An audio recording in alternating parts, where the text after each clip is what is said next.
Hi, this is Ask Brock. I'm Brock Yorty. Today's question comes from Jake. His question, hey Brock, our equipment and methods are custom to our company. How do we apply industry standard JSAs to our work that is not industry standard? The only thing standard about a JSA is the form itself, that it gives us a good, guideline, a good path to work with, and it starts with thinking about the sequence of basic steps because let's face it, we all use different equipment. We're all in different regions with different weather. We're on job sites with different safety requirements.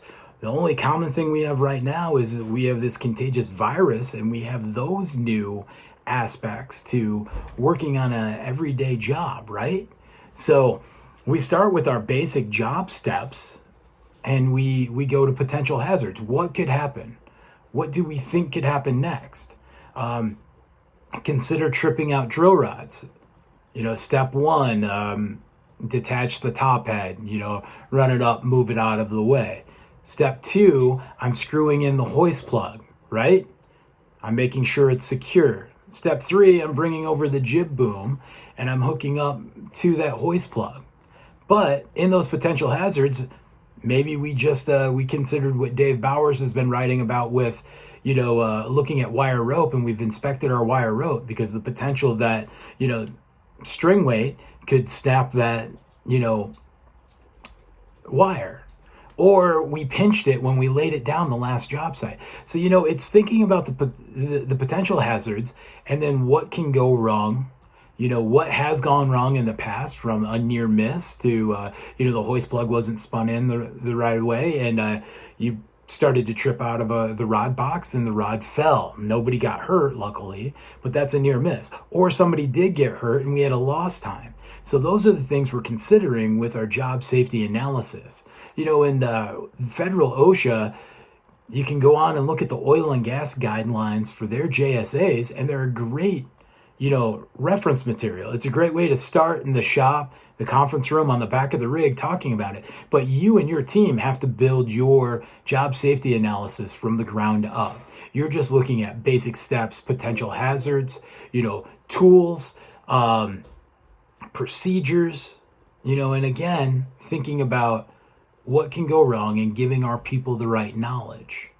So with, masks, face coverings happening right now, and, now our safety glasses are fogging up, that's a new potential hazard that we have to discuss.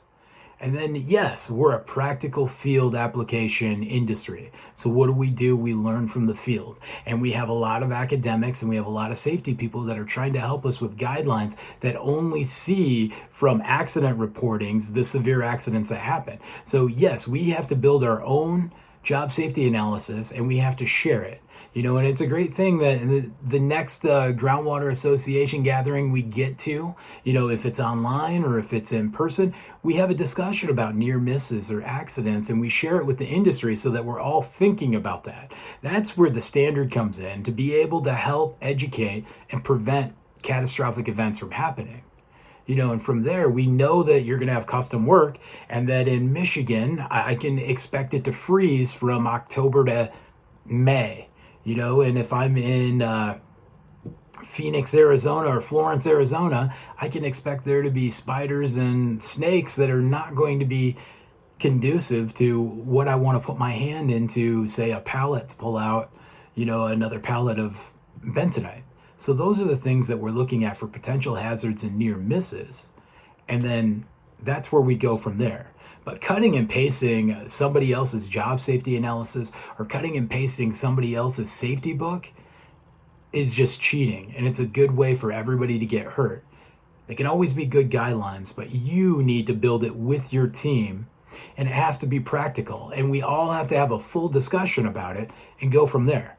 I'm really proud with the essential workers. Right now, as drillers, we're representing the industry and we're mitigating risks. We're having very low safety issues. Great work. Keep it up. Thanks for, kicking butt in these abnormal times. Thank you.